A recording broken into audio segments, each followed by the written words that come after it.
Contentment, steady wisdom, selfless service. Each week when I offer up the weekly transformational forecast, I tune into the energies that are going on and just bring information from that. I don't pull cards. I don't, look at astrology because I'm not actually an astrologer, but just simply feel into what is happening in these energy fields, what's going on. And yet, as I was preparing to do this, I realized that I'm sitting here next to this little bowl, my little Sanskrit bowl of cards, and these were the cards I happened to pull today. Normally when I come into my office, I'll just grab one and hold it, think about it, and let it, be displayed within the bowl. But today I happened to pull 3, and I thought, interesting. Rather than trying to figure out which one it was supposed to be, I really held each of them in their own way. And as I was sitting down to, focus on this weekly transformational video, it was really clear that these wanted to be spoken about.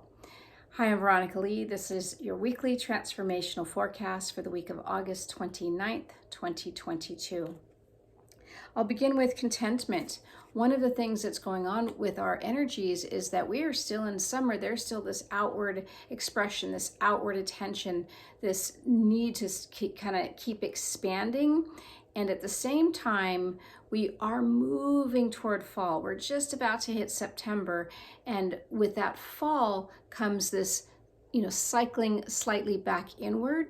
And what the invitation is with this contentment is to recognize that in spite of that wandering eye or that exciting, out there, or this potential of possibilities that we could grasp onto, that there's an anchor with this inner contentment that allows us to feel more complete and whole.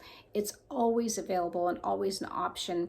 And at the same time, this particular week feels as if we are just starting to invite in and perhaps, have a little visit with contentment. The next is steady wisdom.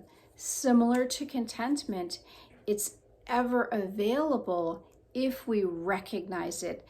And again, what I've been looking at the past few weeks during the summertime is the sense of lots of ideas, lots of adventures, lots of potential. And it feels to the human, the mind, the ego, that we have to pick something. We have to pick something and pursue it. If we're going to hunker down and study or get a new job or have a focus, let's say.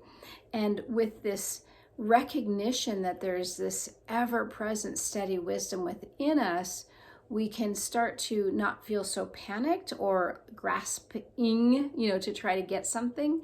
And this is something that, again, like contentment, is asking us to spend a little bit more time recognizing.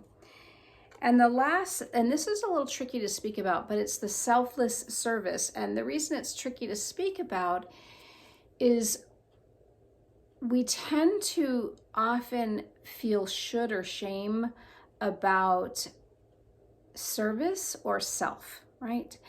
In other words, there's this belief that somehow we have to give selflessly. And in all honesty, I think many of us give a little bit too much. And you can't really see that in the bigger picture of things because we live in such a me kind of a society. But part of that me, that I need to take care of myself is really coming from a place of lack and fear. So that's what I want to speak about when I talk about selfless service.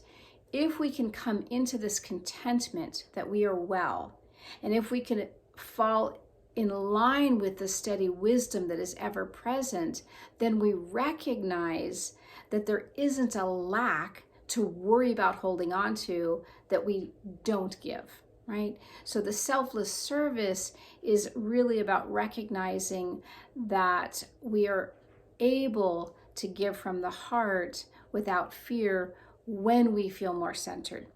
Now, to flip that a little bit, I do see a lot of people who are running on empty, who are giving too much, right? And they may feel on some level that it's selfless service, but is it? Here's the difference.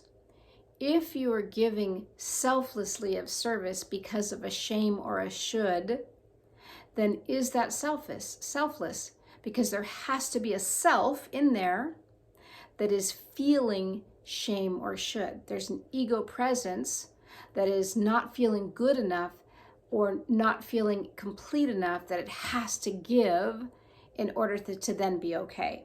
So it's a little bit tricky. So with that, the energies are supportive of these movements to start to come in, but it still may feel a little bit flighty. So just like I said, invite them in, maybe have some tea with contentment, have a little bit of a crumpet with steady wisdom, and maybe just hold hands for a moment with selfless service. So until next week, we'll see you then.